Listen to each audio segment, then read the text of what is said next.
studio. I'm Joelle. I'm a studio staff and a writer. We're lucky to have Aren here today helping us out with the filming. Hello. And yeah, we're so psyched to have you guys. Welcome to Kingston, Ontario. Thank you for having us.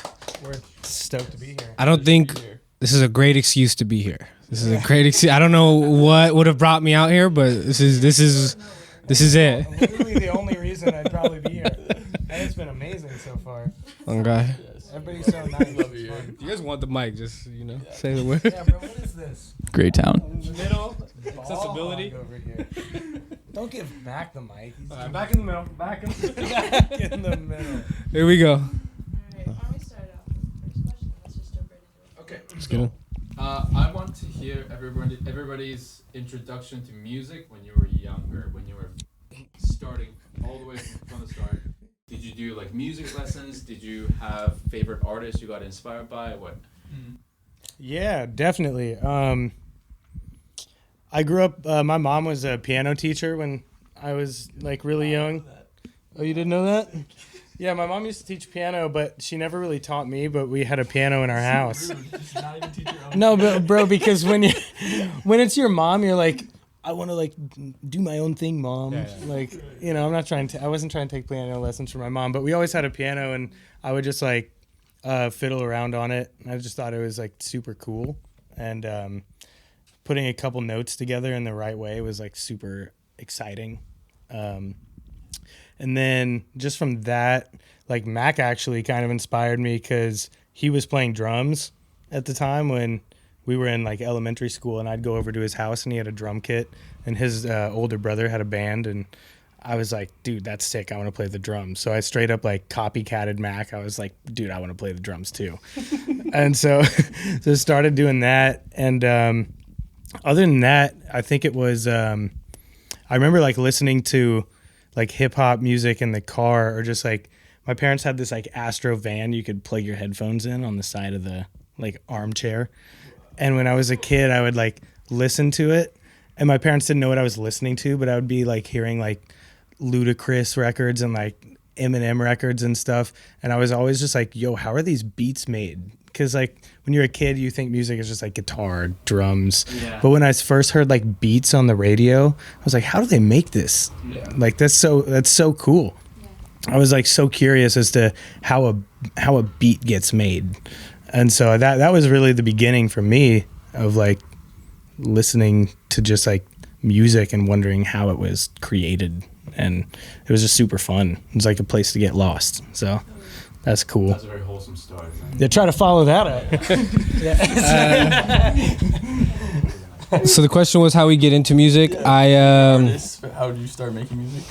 My dad's very artistic. So my dad, he's in the medical field, but he also used to write a lot of poetry, and he sings. So it's like when the karaoke's going, my dad's grabbing the mic and he's taking over. And so just like growing up and seeing that, and then in 5th grade, like I grew up playing piano and stuff like that, like piano lessons at least. And then 5th grade, I started playing the cello till like freshman or sophomore year of high school. And then, yeah, at the same time, I'm messing around with GarageBand, making horrible little blends and stuff. And bro, GarageBand is huge. Yeah, just like throwing random loops together and just dragging it infinitely.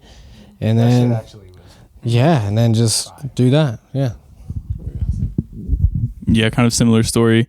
My brother played bass when I was younger. He was 3 years older, so that was when I first saw somebody like playing music. So I wanted to learn to play drums so we could play together. So that was in 4th grade. I started playing drums, but I think at the time I remember the music that I liked. It was super random, but it was like AC/DC, Backstreet Boys, Blink-182, Third Eye Blind, like all the just early 2000s, late 90s, like Destiny's Child, whatever was on the radio at the time. Honestly, that was what I liked. Yeah, and then actually Mike he was the first person I knew that made beats, and he showed me. I didn't even know that you could make beats really, and he showed me how to do it, or he just showed me that he was doing it, and I was like, all right, I want to try that. So which I gotta add to that. This dude went to boarding school, so I'd see him every like 4 months or something. Dude come home for like spring break, Christmas break, whatever. I showed this dude like FL Studio or something, and I'd been doing it like constantly for like, I don't know, maybe 6 months at this point. thought I was hot shit.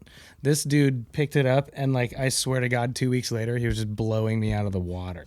And I was like, "Yo, You guys were having fun in high school. We were doing shit. you had time to practice." But like he came back like one little like school break later, and I was like, "Yo, this dude is a weapon." Like what, I was just bored, bro. dude? Crazy. But yeah, it picked it up super fast. Okay, I'm gonna pick up on that then. Yeah. Because like the first time you guys met, some of you guys met when you were in 4th grade, some of you guys met when you were 18, and it's like, okay, if you were to go back to the first days you guys started working together, I assume it started gradually, but the first few days, how was that like? They met first, so I'm gonna let them go. Yeah. Okay. But we were just exploring, having fun, like plugging up a MIDI keyboard, and we were super lucky to like both of our parents, like me and Max, they were like super supportive. It didn't matter how loud we were, how late we were up, like they were just kind of excited. We were excited about something. And so we were just like clicking on sounds, like listening to some of our favorite artists and stuff, and like if a cool VST sound sounded sick, we would just run it. Like it was straight up like some kid, like play video games all the time or do that. Like that was like playing video games kind of for us. We were just like ducked off, like experimenting with sounds, seeing like how cool it could. I don't know, Mac, you like have any other insight? Yeah, for sure. We didn't know what the fuck we were doing at all, but yeah, it was fun. Everything was really bad. We were just like trying to make something that was like, oh, it sounds like Wiz Khalifa could use it or something. It was basically, or like Outkast or something like that. We were just listening to our favorite artists and be like, how close can we get to like that? And probably not close at all. But at the time, we thought that it was really close.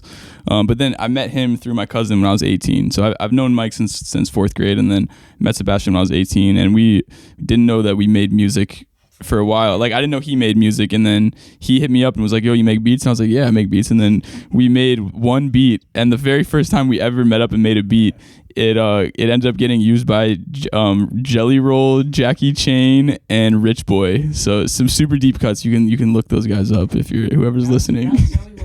Yeah, Jelly Roll is like a huge country artist now. Yeah, that was our first beat ever.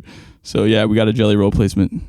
Yeah, I don't know. So like you said, I met him when I was like 16 and a half, maybe 17. And yeah, I didn't know anybody who made like beats in the city. Like there was a couple people, but at the time, like I was like 16, the city was very cliquey, and like, the burden of entry was pretty high. So like they wouldn't mess with me as much. And so then I hear some beats from this guy on SoundCloud. I'm like, wait, this shit's hard. And so I texted his cousin. I was like, wait, he makes beats? He's like, yeah, I'll put you on group chat. I don't even think group chat was a thing then, but I'll give you his number. And then, yeah, we linked up for the first time in the attic. Like, that's like a room now, and made a fire-ass beat. I remember I was like, yo, this is the sample, bro. Yeah. This is the one. Dr. Dre used that same sample yeah. later. So come on now. Probably stole it from us. Come on now. But, yeah, it was insane. It was insane. That's how many years ago? How many years ago? 2013, I think. Yeah, 2013. 10 years? Yeah, 10 years ago, basically. Yeah, bro. But compared to then versus now, what's your workflow like? Like difference? How's it evolved? Oddly enough, I feel like my workflow hasn't changed that much.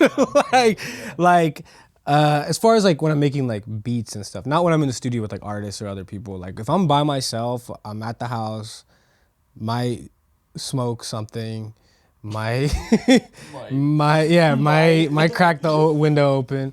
But he's definitely smoking something. yeah, only CBD. But and yeah, just try to stay. I don't know, because I feel like if I think of extrinsic things and like external things, like it's just like that ruins the whole thing. It ruins the whole thing. Like I just have to think of myself, like what would 15-year-old me like to hear right now, like as opposed to like what would imaginary artist want to hear that doesn't even know I exist, right? Just like, I don't know, especially these days I'm trying to keep it more like internal influences. I don't know if you guys want to pick up on that or No, I feel that same way.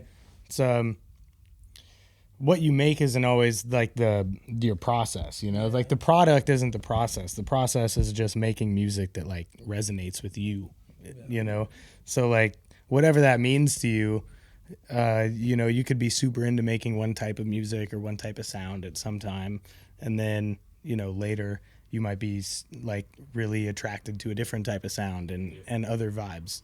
Like the process is just like keeping it a buck with yourself and just like have fun creating. That's it. No matter like how you get there. That's really it. Yeah, I would say my workflow is weird, like the same as them. It's pretty similar as when I first started. I've always just kind of been like pull up a sound, try to make a melody that is exciting, and then like build the drums around from there. That's just kind of like my basic workflow, and I think I'm still doing more or less the same thing. But yeah, I think it's just doing something that just feels fun, and it feels like it's interesting in the moment. You're excited about doing it. Why else would you do it?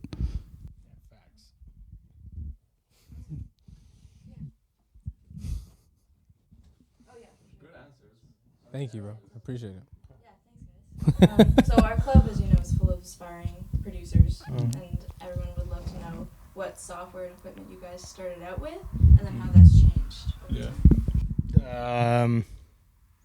I started out with FL Studio, and then just like a MIDI keyboard, a little Focusrite interface.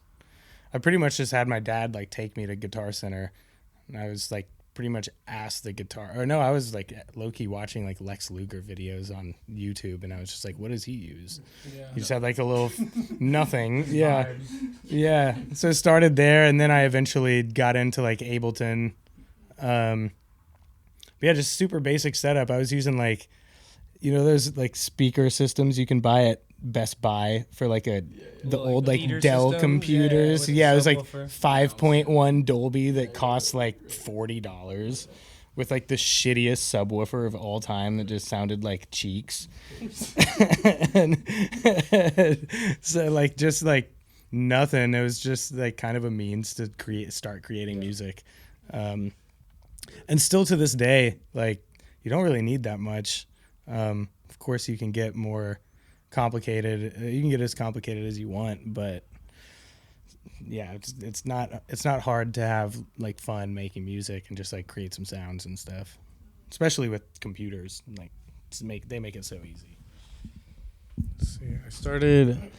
I used this thing. It was called like Vegas. It was like Sony. It was like a Sony.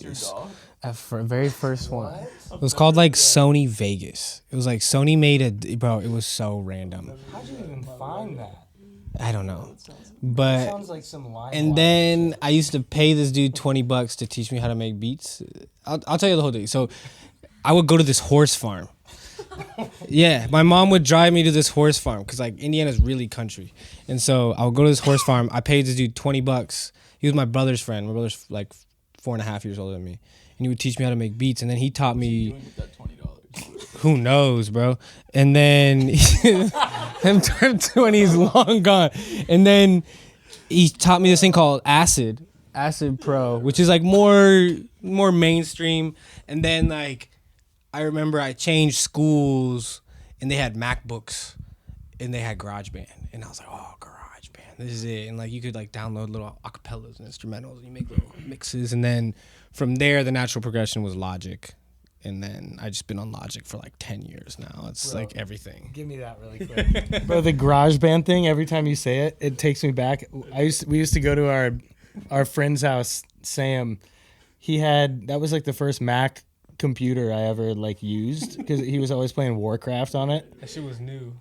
Dude, I remember I would like go over to Sam's house just to pull up GarageBand, and I would sit there and like Sam would play Warcraft and I would be on GarageBand for like 8 hours. The whole day we would be like, we wouldn't even talk to each other, and I would just be dropping loops in on GarageBand. That was really what set it off. I was like, bro, this is so cool. Yeah, that's actually true. I probably learned more from GarageBand than anything else. Just putting loops on top of each other. I mean, that's still like all we do. Especially with Splice now. I mean, Splice is basically just GarageBand again. You just yeah, exactly. What was the question again? Equipment? Oh yeah, okay. Yeah. I first started on, so I use Reason, which is like really weird. Nobody ever uses that. Everybody's shocked that I use it. But at first you couldn't even get plugins, so I got really good at just using the Reason sounds, which I still use those a lot. So I think like whatever DAW you're on, each DAW has its own like weird things that no other DAW does. So it's kind of good to just like know about the weird stuff that's in your DAW.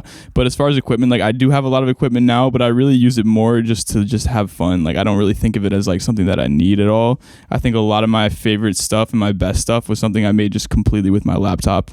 Didn't use like even any plugins at all. Just like really simple stuff has been a lot of my favorite things. I think equipment is just fun to like spark ideas when you're bored, or like you're having a session and you've been making beats for like days and days and you just want to do something different. So that's why you get like a keyboard, just so you can pull up a new sound, or get like a pedal or something that's just gonna, yeah, exactly, like just get your mind off of the screen a little bit so you can actually put your hands on something. Yeah, so equipment, it's like it's not that important, but it can make things fun. Yeah. Okay, so you're on a university campus now. This is Queen's University you're at. Yeah. Considering you started making beats in college dorms and so on, and that was your life at the time, how does it feel to be back on a campus and just sort of feeling that energy again? Does it bring it back? I'll start us off. How does it feel? But it's funny because I'm walking around with my backpack and I'm like, oh, I blend in. I was like, I'm just like an older student. They don't know that. But I don't know. So I went to Indiana University. It's like 60,000 undergrad, maybe 50, and then like 10, 15 like graduate students. It's like the music scene there is very classical. There's not a lot of contemporary music, and like, I don't know, we both went to boarding school. It's kind of similar setup. Like I was at boarding school making a lot of beats. Like that's when I started making a lot of beats, like just in like a little shitty dorm room in Vermont and just like banging it out. So it kind of reminds me of this a little bit, but I don't know. The school I went to was like huge. It's so different. It's so different. And the music scene there is like, you have like Joshua Bell, who's like top 3 violinist ever. And then you have like frat boy rappers, like, you know what I mean, down the street. So it was like, I didn't really fit in at all. Like I remember I was taking music courses because I had a friend who was in Jacobs. It's a really good school. And I was like, oh, I'm gonna be an engineer. And I took a course and I like D, straight up C's. I was like, okay, I don't think this is for me.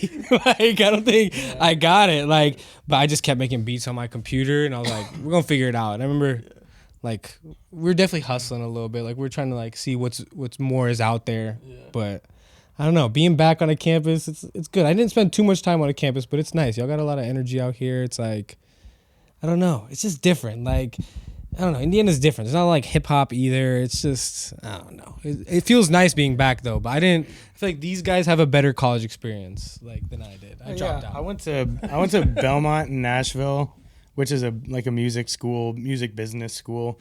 So I was surrounded by tons of kids that wanted to be like songwriters, wanted to be managers, wanted to be engineers. They had like a big engineering program. I started off in that.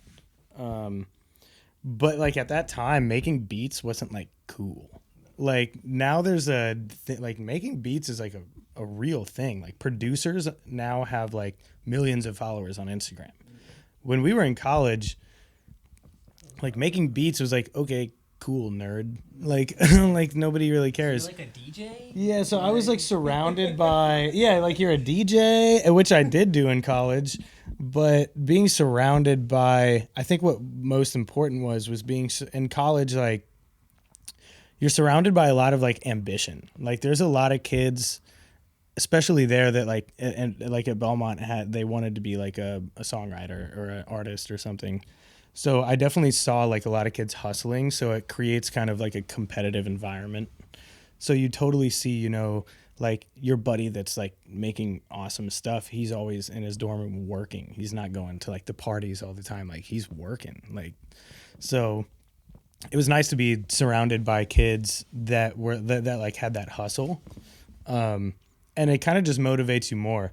So I guess like being back like on a college campus just reminds me of that. Like, there's probably, you know, when you're that age and you're in college and you're surrounded by kids with like full of dreams and the world is theirs, you know, you're like, it's kind of a explosive space in a sense. So it's kind of nice to be back and like on a campus and you can feel like a certain energy of kids that like believe they can do anything, you know, and it's like, that's kind of cool. That's where like a lot of great shit is birthed. Is like that energy of just like, oh, the world's mine. I can do whatever I want. Then you grow up and you get out of college and you're like, oh, fuck. Yeah, no, I definitely miss it because I just remember having a lot of free time. And when you're in college, like nobody's really keeping track of where you are. Like you can just do whatever you want. You don't have any responsibilities. You could just go in your room and just make beats for like 5 hours, and that's something you could do every day if you want. So yeah, I would do that a lot. I didn't do very much homework in college. I went to all of my classes. I will say that. I always went to class, but I never did homework. I was just making beats. Bro, for real. All right, well, I enjoyed class. But yeah, I mean, I think college is a great place to work on music just because you have a lot of time to do it. Yeah. I just remember I dropped out of college before these fools, and I'm in LA, and I'm just like, yo, come to LA, bro. College isn't lit, bro. College isn't lit. Come to LA, bro. Let's figure it out. Bro, that's so crazy. Dude, I spent so much time just like in my own college world. The first time I went out to LA to like visit Seb, I was like, I have never felt more out of place in my life. I was like, I have zero outfits. I don't know how to act. Like, I was so just like very green. Like, dude, I was socially terrified the first time I visited you. Shit was funny. I feel like I remember that too. It's crazy. Dude, I was like, I couldn't even act myself. That was my apartment, right? Yeah, your apartment at like Sunset and Vine. I was just like, crazy. Bro, I had no idea what I was doing. Jeff, Jake, Ram. I was like, dude, I just want to go back to my dorm room and make beats. But yeah, no, so that's just Picture this. picturing. Years ago, you're in your car, you're in an Uber, whatever, wherever radio's playing. The next song starts as one of your songs. How did that feel?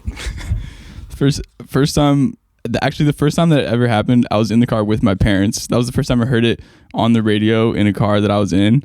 And it was like the week that I was graduating from school. And up until then, my parents had been like, yeah, have fun doing music. like we'll see where that goes, you know? And then I was like, no, this is my song. And they were just like so amazed. And that was really dope, honestly. Actually, that's a lie. That was the second time. The first time that I ever heard it from a car, it was a guy that was just playing it in the middle of the street, and I walked up to him and I was like, that's my song. And he looked at me and he was like so confused, and he was just like, what are you talking about? And I was like, all right, yeah, maybe like don't do that. Right? I can think of 2 times. Time was after Unforgettable. Yeah. Okay, so the first time was here, actually, in Toronto. Or not here, but down the street. In Toronto, I was with Ram. Ram picked me up. I don't know if you guys know Ram Riddle. He's a Toronto artist. So he picked me up from the airport, and we're just vibing, and boom, Unforgettable comes on the radio. I'm like, look at us. Like, because he's very, in my opinion, he's very instrumental in that whole song. And then another time, I can't remember if you were in Miami with me, but I remember I jump into 7-Eleven, and they're playing Time by PNB Rock, rest in peace. And I was like, you know, we made that. Like, I tell it to the 7-Eleven girl, and she's looking at me like, yo, shut the fuck up. like, just take your shit and go. I think like that first only like radio experience I've had with something that I really touched was like Radar by Tory Lanez. But it wasn't in rotation, but it was just this dude, DJ Spin King, like hosted a show on like Power 106 in New York. And like he played this song Radar by Tory Lanez that we produced. And that was my first time like hearing like a radio break and like a DJ being like, yo, and now next up is like, you know, and I was at my parents' house listening to it, and I was like, yo, this is gonna work. You know, it's not in rotation. It's not like, you know, coming on every 12th song. But I heard it like on the radio from New York, like in Indiana, and I was just like, that hearing that was like validation, like yo, we can do this. And at that time, and then like when Unforgettable came out, I was working at a barbecue restaurant bartending, and it was like on the radio while I was at work, and I was just like, my life better change, dog. Like, yeah, like this. Like, so that was crazy, but like I heard that on the radio for months when I was still bartending, and just like working through it, and it was like, bro, come on, get me out of here. So listening to your songs on the public radio or whatever, has have you gotten used to it? How's it feel nowadays? Used to it, no. Getting songs on the radio is hard. That shit's not easy, bro. Like, the guys who you see having songs on the radio all the time, it's like, that's a very...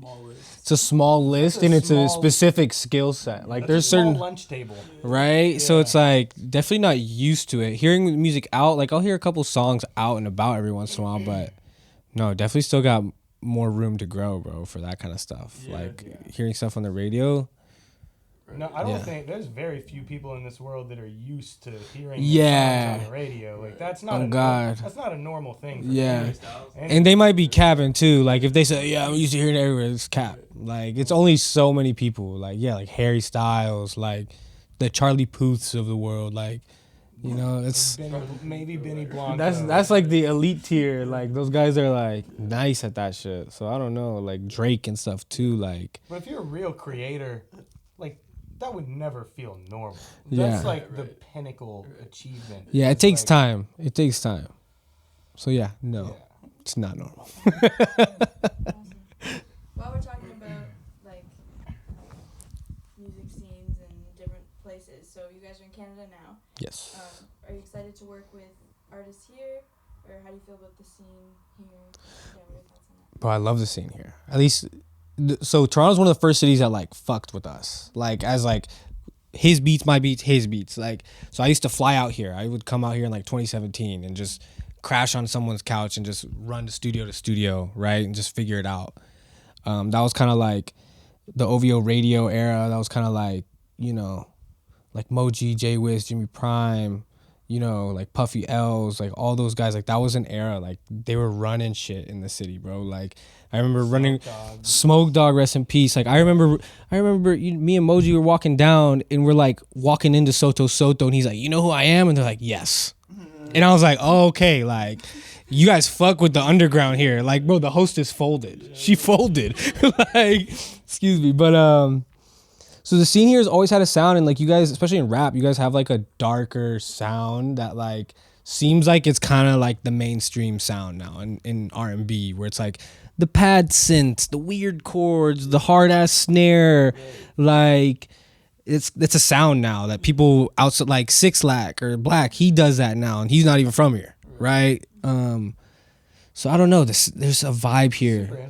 There's a vibe here, and then also this is one of the first cities that had like that I seen have like a communal, like musical.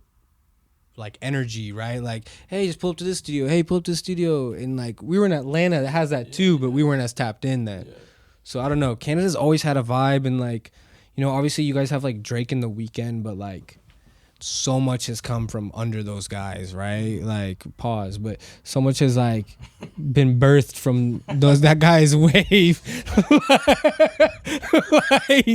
like, think about all the producers and artists that just sound like these fools, and now they're relevant. So it's like, bro, I don't know. You guys got a vibe here. I don't know if I answered the question, but I was yapping a little bit. I mean, yeah, I think Seb covered it, but like Seb was crazy tapped in like early. He really was coming out here and was like, "Yo, we need to make stuff like this."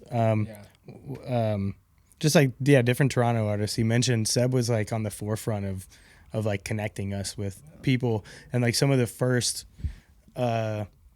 like one mind things I remember posting like while we were still in college was like having songs featured on OVO radio. Yeah. And that was the first time I had like friends at school that were like what? Like you guys have a track on OVO radio? Like episode 27? It was the early ones too. It was mad early. It was mad earlier. I remember Lace, all those guys. Bro, like, crazy, man. And that was just like super cool. We were kind of joking about it on the way to this interview right here, talking about like, yo, Canada might be like the only place we have like a real fan base. Like, because you might have like 35 fans. Yeah, I know, right? Because like we really like came up in Toronto while not being in Toronto at all. Like One Mind really did the Toronto thing. And then just like kind of to top it all off, you guys were ahead of the Caribbean wave and like dance hall wave and like Afrobeat wave. So it's like Ram was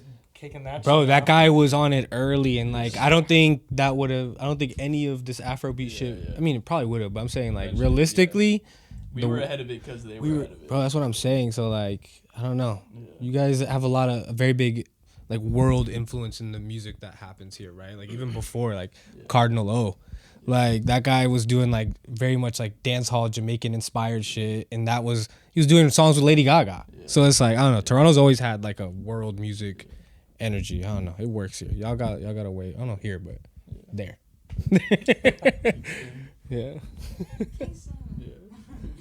Okay, Sebastian, you have been in London working with artists. He was just there. He was just there. Okay. I have been before though, but that was How's that been?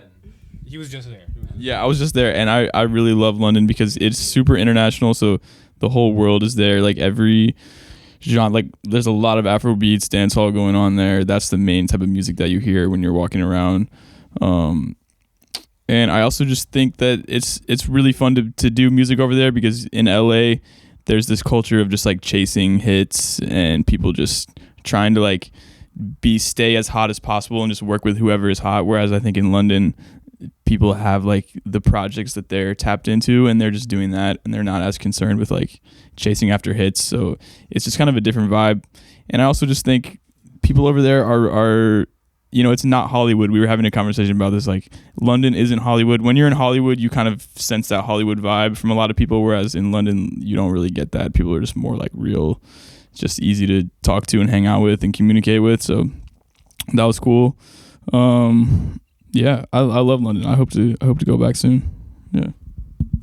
Of the few times I've worked in London, I just appreciate how much love they show for like music. Like I have nothing to do with London. Like we've worked with a few London artists, but like when I go out there, they treat me like I'm from there, and like I get to go to studios, and you know they're taking care of me when I'm there. So I don't know. It's always been pretty good. Right, Mike, you've been working on an album with a partner recently. Yeah. What's that? Yeah, so for like the last year, I kind of dedicated a lot of time to my girlfriend. The word girlfriend is an understatement, like life partner, you know. She's an awesome, super talented songwriter and singer, and guitarist. She's nice on guitar, bro. Yeah, I didn't know that she until shreds. recently. Like, No, that's why I just- she shreds. She shreds. And we both she was like a little frustrated at like where she was musically, working with producers, trying to just like, you know, put records out into the world. And I was kind of hitting my head against the wall with kind of doing the same type of beat type stuff over and over again. So we both decided we just wanted to get into making music that really we were passionate about and excited us. And we were like, let's just go make music that we both think sounds good, feels good. And we just started this journey, and then we ended up creating like an 18 song album. And we're going to end up putting it out as like a 4-piece EP, like 4 songs, singles. But it's been super fun, and it was like a kind of a musical rejuvenation process for me as a producer. Kind of like setting down the laptop a little bit and more so picking up the drumsticks again and playing guitar and using outboard gear and really working with a console and using room mics and kind of getting back into just like, it was really experimental, just like really getting experimental with music. And we were able to make something that we were just like super proud of and we're excited to share. So.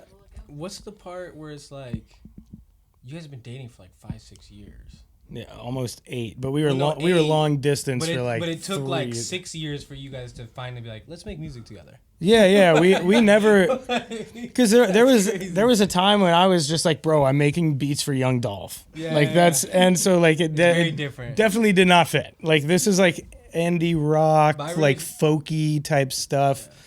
We just let it happen naturally, and like that's just, I think with all of us, that's what we do with music is like we just make music naturally, and if somebody else, like if it fits in the space, then it works out. Like I think trying to target music is slightly unhealthy and not the right vibe.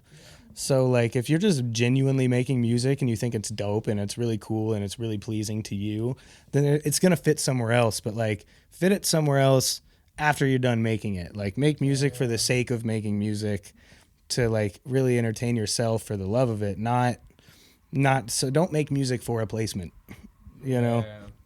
Like that was like the whole thing behind this album that I did. Her name's Abigail Rose, and that's like what we did. We just made music for the sake of making music that made us feel really proud of what we created, and whether anybody likes it or not, we're gonna keep making more music because we love it. It's not about if you love it or anybody else loves it. We love it, so that's all that matters to us, you know. If other people catch on, cool. So, and I think that goes with how these guys make music too.